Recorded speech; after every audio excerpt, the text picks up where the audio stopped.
తాతయ్య నాన్నమ్మల్ని ఇతనే చంపేశాడు. నాకు ఇతని వల్ల ప్రాణహాని ఉంది.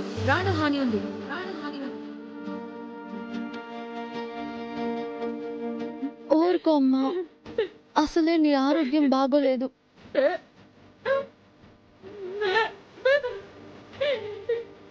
ఏంటమ్మా ఇది?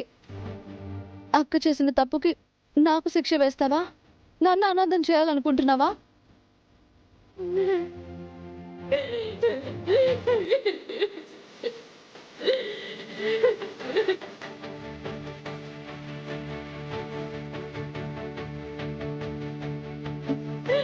ఊరుకో అమ్మా,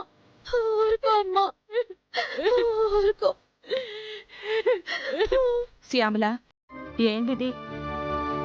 నువ్వు బాధపడి నీ బిడ్డనిట్ట బాధ పెడతావేంటి? ఊరుకో. శ్యామల, ఊరుకో.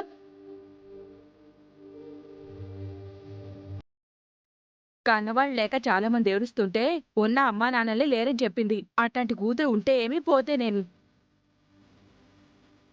ఊరుకో శ్యామల. అమ్మా ఏడవద్దమ్మా. అమ్మా ఊరుకో అమ్మా, ఊరుకో. తల్లిని చెల్లిని ఇట్ట ఏడిపిస్తే ఏం బాగుపడుతుంది?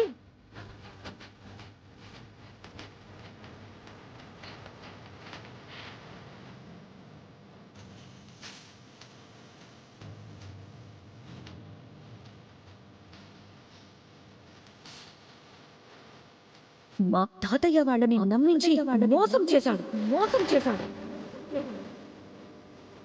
మా తాతయ్య నాన్నమ్మల్ని ఇతనే చంపేశాడు. బిడ్డ పుట్టేదాకా ఎవరి లోకం వాళ్ళది. బిడ్డ పుట్టాక తనే లోకం అవుతుంది. చస్తూ బతుకుతూ అమ్మ 9 నెలలు మోసి ప్రాణం పోస్తే చచ్చేదాకా నాన్న ఆ బిడ్డ భారం మోస్తాడు. మా తాతయ్య నాన్నమ్మల్నే కాదు, మా అమ్మ నాన్నల్ని కూడా ఇతనే చంపాడని నా అనుమానం. బిడ్డ ఆకలి కోసం తల్లిదండ్రుల ఆకలి మర్చిపోవాలి. వాళ్ల సుఖం కోసం రాత్రింబవళ్ళు ఒళ్ళు హోనం చేసుకుని వాళ్ల సంతోషంలో తమ సంతోషం చూసుకుంటారు. బతుకంతా వాళ్ల కోసం ఆలోచిస్తే మేం బతుకుండగానే చంపేస్తుంది నా కూతురు. ఇతన్ని కఠినంగా శిక్షించండి యువర్ ఆనర్. గోడకి పటం తగిలించకుండా బతుకుండగానే నాకు దండేసింది. ఇంతకాలం నేను బతుకుంది దాని నోట ఈ మాటలు వినడానికా?